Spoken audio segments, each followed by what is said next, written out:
सुबह सुबह का वक़्त था। मैं तेज़ी से काम निपटा रही थी और अब भी मैं शर्ट प्रेस करके पलटी थी कि मेरा शौहर अहसन शावर लेकर वॉशरूम से बाहर निकला। उसके कसरती बदन पर पानी की बूंदें पूरी तरह चमक रही थी। बाथ टॉवल लपेटे वो मेरी तरफ बढ़ा था ताकि इस्त्रीशुदा कपड़े मेरे हाथ से ले सके, और मेरी नज़र खुद ब खुद उसके वजूद पर जम गई थी। मेरा दिल चाहा कि मैं आगे बढ़ूं और कसकर अहसन को अपने सीने से लगा लूं, खुद को उसकी बाहों में समा दूं। अहसन के साथ शादी के रिश्ते में होने के बावजूद मैं अब तक उसकी कुर्बत के लिए तरस रही थी, और अहसन को इस तरह अपने सामने देखकर तो अजीब सी ख्वाहिश मेरे अंदर पैदा हो गई थी। मेरी निगाहों के इर्तकाज़ को महसूस करके अहसन ने गला खंगारा और मुझसे हाथ बढ़ाकर कपड़े मांगने लगा। मैं अपनी बेबाक नज़रों पर शर्मिंदा हुई और मैंने जल्दी से अहसन के कपड़े उसकी तरफ बढ़ा दिए और मुंह फेर लिया। मुझे बड़ी शर्म महसूस हुई थी कि मेरा शौहर क्या सोचेगा। मैं उसे किस तरह से देख रही थी, कहीं वो मुझे बदकिरदार ही ना समझ ले, ये सोचकर मैं परेशान भी हो रही थी। अहसन कपड़े लेकर वापस वॉशरूम में चला गया था और मैं जल्दी फीड बनाने के लिए किचन की तरफ भागी थी, क्योंकि बाहर लाउंज में अहसन की बेटी सफ़ीना रो रही थी। कुछ ही देर बाद अहसन पूरी तैयार होकर कमरे से बाहर निकला तो मैं फिर उसे देखती ही रह गई। वो लंबा चौड़ा और बहुत ही हैंडसम सा आदमी था जिस पर कोई भी लड़की फ़िदा हो सकती थी, और मैं तो फिर उसकी बीवी थी। मेरा दिल तो खुद ब खुद उसके लिए धड़कने लगा था, मगर अहसन की नज़र हमेशा की तरह मुझ पर नहीं बल्कि सफ़ीना पर थी। उसने 6 माह की सफ़ीना को गोद में उठाया और उसे चूमने लगा और फिर उसे प्यार करके खुद दफ्तर के लिए निकल गया, जबकि मैंने सफ़ीना के गालों को उसी तरफ से चूमा था यहाँ से अहसन चूम कर गया था। मैं अक्सर अहसन के लम्स को इस तरह हासिल करती थी और इस हरकत से मेरे जज्बात पूरी तरह दहक जाया करते थे। अभी भी मैं बार बार सफ़ीना के गाल को इसी तरफ से चूम रही थी जहां अहसन ने अपने होंठ रखे थे, और ऐसा करके मुझे बहुत सुकून और खुशी हासिल हुई थी। मेरी सास जो मुझे कुछ दूर बैठी थी, उन्होंने जब मेरी ये हरकत देखी तो मुस्कुराकर कहने लगी, बहू तुम्हारी शादी को तकरीबन 4 महीने होने वाले हैं। सफ़ीना भी अब बड़ी हो रही है। अब तुम लोग अपनी शादीशुदा ज़िंदगी के बारे में कुछ सोचो। सास की बात सुनकर मैं एकदम शर्मिंदा हो गई और सर झुका गई। मुझे ये एहसास नहीं हो रहा था कि वो भी लॉन्च में बैठी है और मेरी ये हरकत इनकी नज़रों में आ जाएगी। मेरे चेहरे पर शर्म के तासरात देखकर कहने लगी, बहू मैं चाहती हूँ कि अहसन और तुम एक अच्छा रिश्ता बनाओ और एक दूसरे के साथ साथ अच्छा वक्त गुजारो। तुम दोनों की शादी हो चुकी है, कब तक ये चूहे बिल्ली का खेल खेलते रहोगे? मैं जानती हूँ कि मेरा बेटा तुम्हें वक्त नहीं देता, इसके दिल में अभी भी तुम्हारे लिए वो जगह नहीं है जो तुम डिज़र्व करती हो, लेकिन इसके लिए तुम्हें खुद मेहनत करनी होगी। जब तक तुम शर्मो हया छोड़कर अपने शौहर को इस बात का एहसास नहीं दिलाओगी कि तुम्हें इसकी ज़रूरत है और तुम उस पर हक रखती हो, तब तक उसे ये एहसास नहीं होगा। वो तो समझता है कि निमरा के साथ उसकी ज़िंदगी भी ख़त्म हो गई है। खुदा ने निमरा का वक़्त इतना ही रखा था, अब तुम्हारी ज़िंदगी इसके साथ जुड़ी है और इसे तुम्हारे बारे में सोचना चाहिए, लेकिन ये एहसास तुम ही उसे दिलाओ। तुम खुद उस पर तवज्जो दो, उसे हासिल करने की कोशिश करो। मुझे यकीन है कि वो तुम्हारा हो जाएगा। माजी के हर गम को बुलाकर उसे भी तुमसे मोहब्बत हो जाएगी। मेरी सास ने मुझे बहुत मोहब्बत से एक माँ की तरह ये बात समझाई थी और मुझे उनकी बात समझ भी आ गई थी। बाकी का सारा दिन घर के कामों में गुजर गया था और फिर रात को जब अहसन सोने के लिए लेटे तो मैं भी उनके साथ ही बिस्तर पर लेट गई। हम एक ही बिस्तर पर सोते थे, लेकिन दरमियान में काफ़ी जगह होती थी। कभी इस जगह पर सफ़ीना सोती तो कभी फ़िरोज़ गैर महसूस तरीके से कोई तकिया रख देते। अब भी हमारे दरमियान एक तकिया रखा हुआ था और तकिए के इस पार हाथ बढ़ाकर अहसन को छूना मेरे दिल की अव्वलिन ख्वाहिश थी। मेरा दिल चाहता था कि मैं फ़िरोज़ को हाथ बढ़ाकर छू लूँ, उनके वजूद को महसूस करूँ, अपना आप उनके हवाले कर दूँ या फिर ख़ुद उनकी बाहों के सुपुर्द कर दूँ। कभी कभी तो मेरा दिल इस बात के लिए मुझे उकसाता भी था कि मैं अहसन के सीने पर सर रख कर सो जाऊं, उनके बाजू को तकिया बना लूं मगर ये कुछ दूरी का फासला सदियों के फासले के बराबर था, जिसे हाथ बढ़ाकर ख़त्म करना मेरे लिए बिल्कुल मुमकिन नहीं था। मेरी नज़रें मुस्तकिल शर्ट लेस अहसन के कमर पर जमी हुई थी। मैं बहुत गौर से उनके वजूद को देख रही थी। मेरा बस चलता तो अहसन को अपने बाजू में समेट लेती। मैं अपने ख्यालों में उनसे मोहब्बत का इजहार कर रही थी कि अचानक ही अहसन ने पलटकर मेरी तरफ देखा था। शायद मेरी नज़रों की चुभन ने इन्हें एहसास दिला दिया था कि मेरी नज़र उनके वजूद पर है। मैं एकदम गड़बड़ा सी गई। ऐसा लग रहा था जैसे मेरी कोई चोरी पकड़ी गई हो। अहसन ने गहरी नज़र मुझ पर डाली थी और दोबारा पलट गए थे और मैं बहुत ज़्यादा शर्मिंदा हो गई। सास की बात मेरे जहन में आई थी कि हाथ बढ़ाकर खुद अहसन को हासिल कर लो, वो भी तुम्हारा हो जाएगा। कुछ देर बाद जब अहसन गहरी नींद में चले गए तो मैंने आहिस्तगी से उनकी कमर पर अपनी उंगलियां फेरनी शुरू कर दी। ऐसा करते मुझे बहुत खौफ भी आ रहा था, लेकिन दिल था कि बेईमान हो गया था। उनका लमस हाथते ही मेरे वजूद के रोंगटे खड़े हो गए थे। मेरे जज्बात का तूफान शोर मचाने लगा था। खुद को रोकना काबू से बाहर हो रहा था और फिर मैंने धीरे धीरे उनके वजूद को अपने हाथों से महसूस करना शुरू कर दिया था। मगर मुझे इस बात की बिल्कुल भी खबर ना थी कि अहसन सो नहीं रहे थे, बल्कि वो तो जाग रहे थे और वो मेरी इस हरकत से वाकिफ भी थे। मगर उन्होंने कोई हरकत ना की।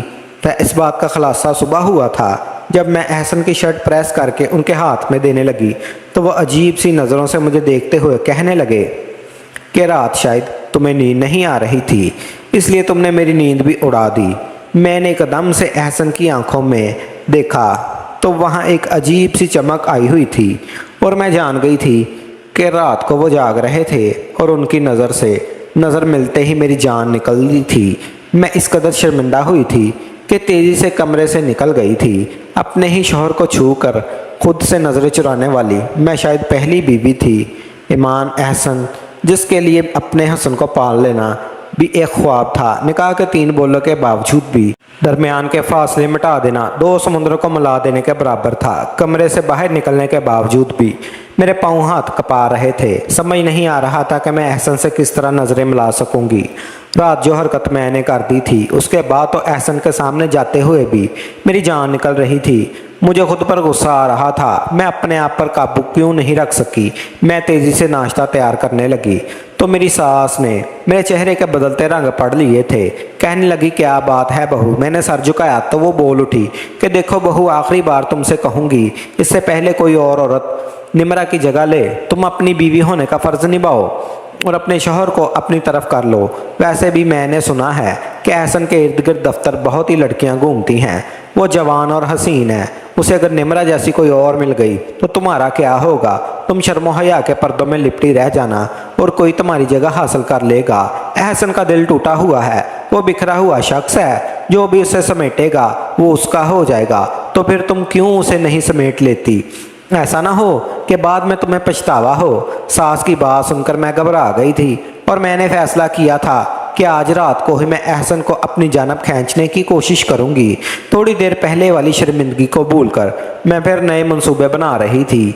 आज तक मैं खुद इनके आगे बहुत शर्मिंदा सी रहती थी, क्योंकि मैं उनकी दूसरी बीवी थी और मैं जानती थी कि इनके दिल में मेरे लिए कोई जगह नहीं है। वो अपनी पहली बीवी निमरा से बहुत मोहब्बत करते थे और उन दोनों की पसंद की शादी भी थी, और पसंद भी ऐसी के सालों की पसंद की। बाद में वो शादी के रिश्ते में जुड़े थे।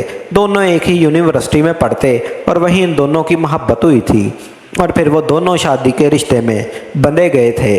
लेकिन सफ़ीना की पैदाइश पर कुछ पेचीदगियाँ होने की वजह से निमरा इस दुनिया से चली गई थी और तब से ही अहसन के अंदर भी जीने की उमंग ख़त्म हो गई थी। अगर वो ज़िंदा थे तो सिर्फ़ और सिर्फ सफ़ीना की वजह से, और अगर आज मैं उनकी ज़िंदगी में शामिल थी तो ये भी सफ़ीना ही की मेहरबानी थी कि पैदाइशी बच्ची को माँ की ज़रूरत थी। अहसन की माँ की तबीयत बहुत ख़राब रहती थी। वो इस बच्ची को संभालने के काबिल नहीं थी, इसलिए उन्होंने किसी तरह अहसन को राज़ी किया कि सफ़ीना की खातर वो दूसरी शादी कर ले, और वो अहसन की ज़िंदगी में शामिल हुई थी। मैं निमरा की कज़न थी। बहुत अरसे से मैं भी अहसन को जानती थी, लेकिन मैंने कभी ये नहीं सोचा था कि मैं शादी होकर एहसन की बीवी बन जाऊंगी। जब एहसन के लिए दूसरी लड़की की तलाश शुरू की गई तो निमरा के वालिदैन ने ही मुझे एहसन के लिए पसंद किया, क्योंकि वो जानते थे कि मैं सफीना को एक माँ की तरह प्यार दे सकूंगी। मेरे घर वालों ने भी इस रिश्ते पर कोई एतराज़ नहीं किया, क्योंकि मेरे माँ बाप गरीब थे और वो जहेज़ का बोझ नहीं उठा सकते थे, जबकि एहसन को दूसरी शादी भी कुछ नहीं चाहिए था। इसलिए मेरे माँ बाप ने खुद मेरी शादी एहसन से करवा दी। वो अमीर था, खूबसूरत था और सबसे बढ़कर के आदत और अखलाक का बहुत अच्छा था। इसलिए मेरे माँ बाप को लगा था वो मेरे लिए अच्छा हमसफ़र साबित होगा। लेकिन वो ये भूल गए थे कि एहसन के दिल में तो निमरा के लिए मोहब्बत है, फिर वो मुझे कैसे प्यार दे सकेगा। और इसी कश्मकश में मेरी ज़िंदगी के 4 महीने उसके साथ गुजर गए। निमरा और एहसन की मोहब्बत को मैं खुद भी गवाह थी। निमरा मेरी बहुत अच्छी दोस्त थी। अपने और एहसन के बारे में वो मुझे बहुत कुछ बताया करती और मैं जानती थी कि एहसन के दिल में निमरा के लिए कैसे जज्बात हैं। और इतना कुछ जानने के बाद मुझे यकीन था मैं कभी एहसन के दिल में अपनी जगह नहीं बना सकूंगी। शादी की पहली रात ही उन्होंने मेरी गोद में सफीना को डाला था और ये भी बता दिया कि वो सफीना के लिए इस घर में लाए हैं। और मैं भी बड़ी खामोशी से सफीना को संभाल लिया था, ना ही अपना हक मांगा और ना ही कभी उनसे कोई सवाल किया। मेरे माँ बाप का बोझ उतर गया, मैं रुखसत हो गई। मेरे लिए शायद यही काफ़ी था। लेकिन जैसे जैसे वक्त गुजरने लगा सिर्फ मेरे अंदर की बेताबियाँ बढ़ रही थी, बल्कि मैं जब भी एहसन को देखती तो मेरी निगाहें खुद ब खुद उनके वजूद से चिपक जाती और मेरा दिल चाहता मैं किसी तरह इन्हें हासिल कर लूँ। ये वो फितरी तकाजे थे जो हमारे रिश्ते से जुड़े हुए थे। वो अरमान मेरे दिल में पैदा हो गए थे जो शायद हर लड़की के दिल में होते हैं। अपने शहर को अपना बना लेने की ख्वाहिश मुझे बेताब कर रही थी। अब तो मेरी सास भी मुझे तरीके बताने लगी कि कैसे मैं उनके बेटे को अपनी तरफ माइल कर सकती हूँ। इसलिए उस रात एहसन के लौटने से पहले मैंने सुर्ख रंग की नेट की साड़ी पहनी और सुर्ख ही ब्लाउज, जिसमें मेरे वजूद की सारी खूबसूरती यहाँ हो रही थी। मैंने सास से पूछकर एहसन की पसंद का ही सारा खाना तैयार किया। मेरी सास ने सफीना को अपने पास रखने का कह दिया। उन्होंने कहा कि आज रात मैं सफीना को अपने पास रख लूँगी। तुम एहसन को अच्छे से खाना पेश करने के बाद उसके दिल जीतने की कोशिश करना। अपनी सास की इस नेक नीति पर मैं मुस्कुरा दी। उन्होंने रवायती सास का किरदार नहीं निभाया, बल्कि वो मेरे लिए एक दोस्त की तरह थी जो मुझे सही और गलत समझाया करती थी और ख़ुद अपने बेटे की ज़िंदगी मुझे किसी अच्छे मुकाम पर देखना चाहती थी। ये उनके ही मशवरे थे जो मैं हिम्मत करके एहसन का दिल जीतने के लिए कोशां हो गई थी। सास सफीना को अपने कमरे में ले गई थी और मैं एहसन का इंतज़ार करने लगी थी। गाड़ी का हारन बजा तो मेरा दिल बुरी तरह से धड़कने लगा। मैं पहली बार एहसन के लिए इस तरह से तैयार हुई थी। ना जाने वो मुझे देखकर क्या कहते, या फिर इन्हें सफीना नज़र ना आती तो क्या होता। इन्हें तो आते साथ ही सफीना को गोद में उठाकर प्यार करने की आदत थी। मुझे भी यह डर था कि कहीं वो इस बात पर नाराज़ ना हो जाए क्या मैंने सफीना को अम्मा के हवाले कर दिया। लेकिन मेरी सास ने कह दिया था कि आज की रात सफीना को मैं देखूंगी और वो अपनी मर्जी से ही उसे कमरे में ले गई थी।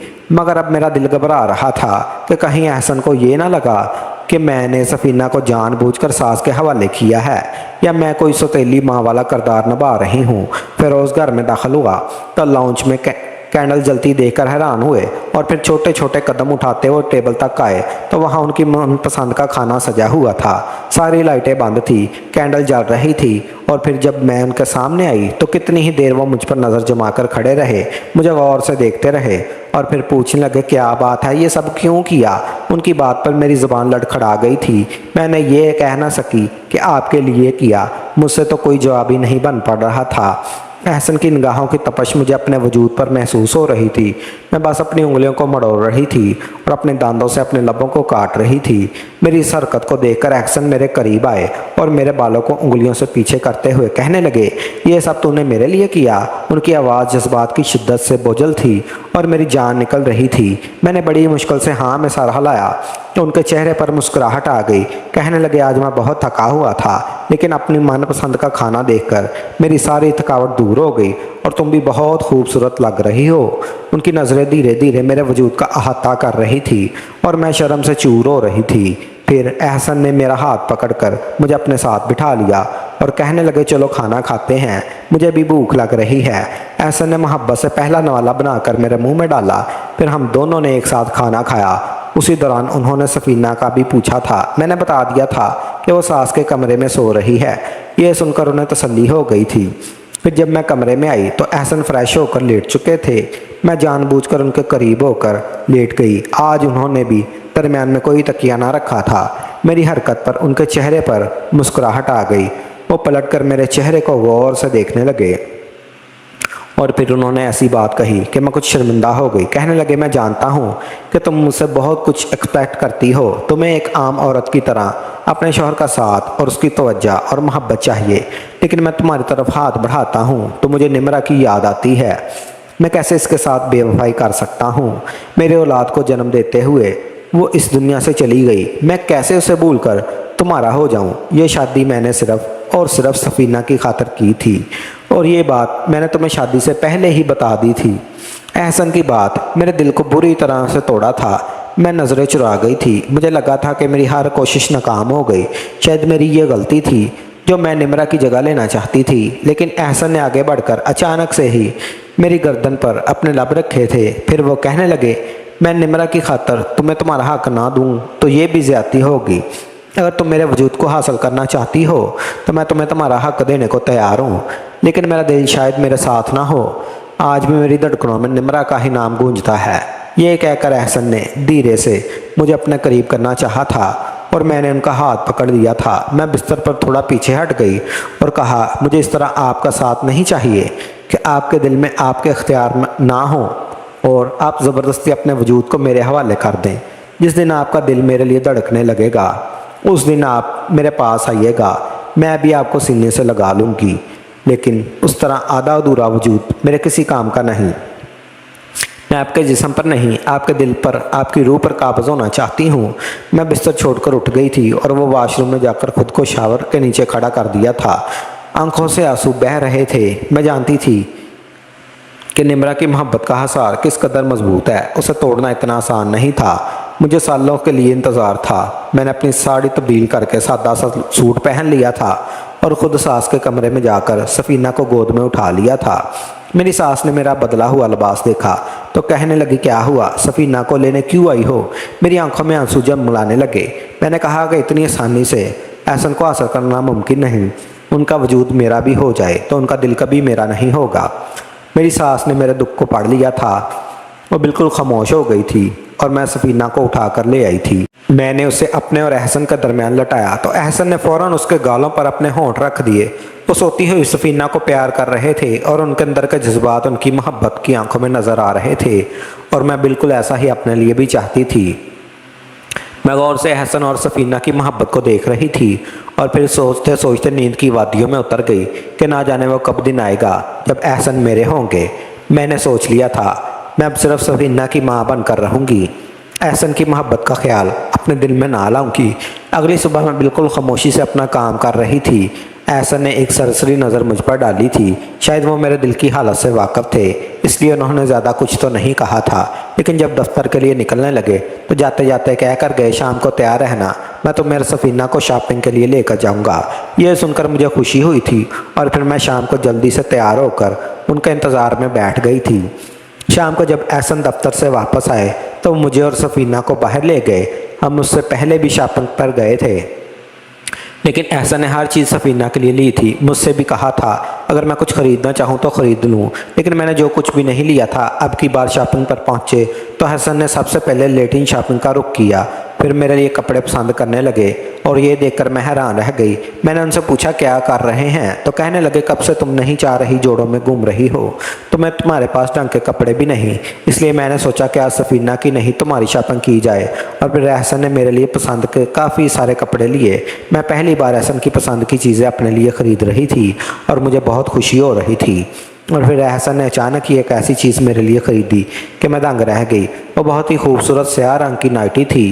वो कहने लगे, ये पहनकर तुम बहुत खूबसूरत लगोगी। और फिर उन्होंने अपनी मर्ज़ी से वो नाइटी ख़रीद ली। मुझे समझ नहीं आ रहा था, जब एहसन और मेरे दरमियान कोई तल्लक नहीं तो फिर वो मेरे लिए ऐसी चीज़ें क्यों ले रहे हैं। मगर मैं शर्मिंदगी की वजह से उनसे कुछ पूछ भी ना सकी और हम थक हार कर रात को लौटे तो एहसन कहने लगे, जाओ तैयार होकर आओ, तुम मेरे लिए तैयार होती हो तो मुझे खुशी होती है। मैंने हैरत से उनकी तरफ देखा तो वो रुख फेर गए और फिर मैंने वो नाइटी पहन ली और तैयार होकर कमरे में आई तो हैरान रह गई। एहसन बिस्तर पर मेरे इंतज़ार में बैठे थे। उन्होंने इशारे से मुझे अपने करीब बुलाया और फिर अपनी बाहों में भर लिया। एहसन की गुर्बत पाकर मैं पिघलने लगी थी, लेकिन मैं जानती थी वो सब कुछ सिर्फ मेरी खुशी के लिए कर रहे हैं, इसलिए मैं कुछ पीछे हटी और कहा, एहसन ज़बरदस्ती खुद को मेरे हवाले ना करें, मैं आपकी मोहब्बत चाहती हूँ, ना आपके आपका वजूद। मैं सारी उम्र आपका इंतज़ार करने को तैयार हूँ। एहसन ने धीरे से मेरे लबों को चूमा और कहने लगे, मैं भी अपनी मोहब्बत को ही तुम्हारे नाम करना चाहता हूँ, लेकिन इसके लिए पहल तो करनी होगी। मैं चाहता हूँ कि तुमसे मोहब्बत करूँ, तुम मेरी औलाद को जन्म दो और सफीना को सर आंखों पर उठा लो, हमारी एक नॉर्मल और ख़ूबसूरत फैमिली हो। इसलिए मैं खुद तुम्हारी तरफ पेशकदमी करना चाहता हूँ। हम दोनों के दरमियान जो रिश्ता है वो खुद ब खुद मोहब्बत को जन्म देगा। एहसन ने धीरे से मुझे अपनी बाहों में जकड़ा था और मेरा वजूद कांप उठा था।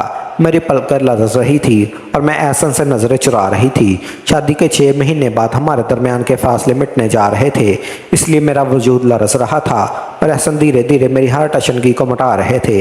वो खुद अपनी मोहब्बत पर निछावर करने लगे और हम दोनों एक दूसरे में गुम होते चले गए। धीरे धीरे रात बीतने लगी।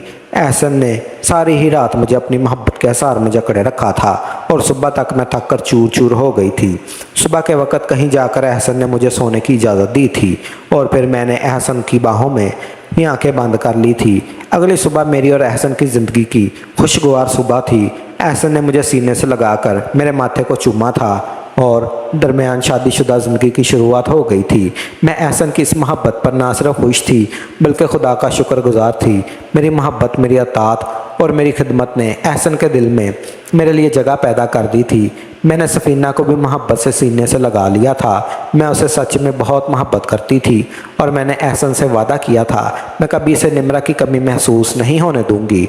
जब आप किसी को सच्चे दिल से चाहें तो आपको मिल ही जाता है।